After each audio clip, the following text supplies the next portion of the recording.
नई दिल्ली में आयोजित G20 समिट में आए ब्रिटेन के प्रधानमंत्री ऋषि सुनक और इनकी पत्नी अक्षता मूर्ति लगातार चर्चाओं में बने हुए हैं। G20 सम्मेलन के सिलसिले में भारत में अपने 2 दिन के प्रवास के दौरान इनकी एक्टिविटीज लगातार वायरल हो रही हैं। ये कुछ समय निकालकर दिल्ली के मशहूर अक्षरधाम मंदिर भी गए थे। आपको बता दें कि ऋषि सुनक भारतीय मूल के हैं और इनकी पत्नी अक्षता मूर्ति भारत के अरबपति बिजनेसमैन और इन्फोसिस के को-फाउंडर एन नारायण मूर्ति की बेटी हैं। ऐसा कहा जाता है कि ऋषि सुनक के पास इतनी संपत्ति है जितनी ब्रिटेन के प्रिंस चार्ल्स के पास भी नहीं है।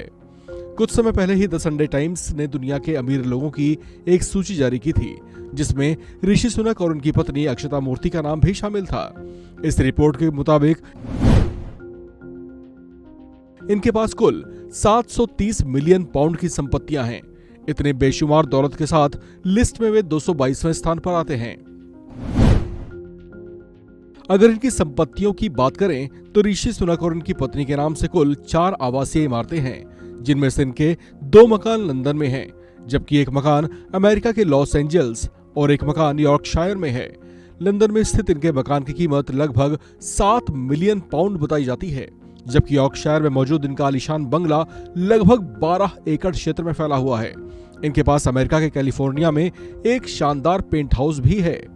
इनका ये पेंट हाउस खूब चर्चित भी है क्योंकि यहीं पर हॉलीवुड की एक सुपरहिट फिल्म बेवॉच की शूटिंग हुई थी।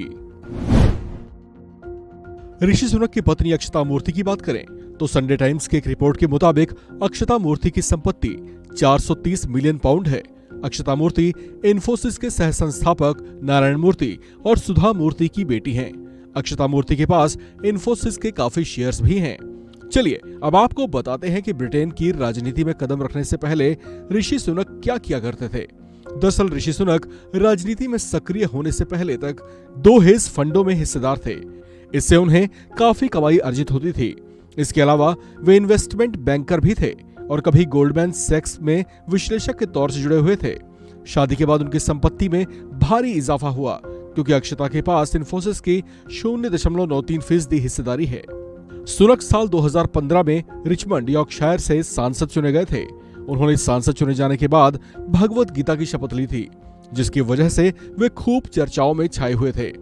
फरवरी 2020 में उन्हें ब्रिटेन के कैबिनेट के सबसे महत्वपूर्ण पद चांसलर ऑफ एक्सचेकर यानी वित्त मंत्री नियुक्त किया गया था। बोरिस जॉनसन के नेतृत्व वाली सरकार में वित्त मंत्री के तौर पर उन्होंने डाउनिंग स्ट्रीट के अपने आवास पर दिवाली पर दिए भी जलाए थे। ये वो हस्ती हैं जो भले ही भारत से दूर हैं, लेकिन आज भी भारत और यहाँ के संस्कार उनके दिलों में बसते हैं। इस खबर में फिलहाल इतना ही। बाकी अपडेट्स के लिए आप बने रहिए वन इंडिया हिंदी के साथ।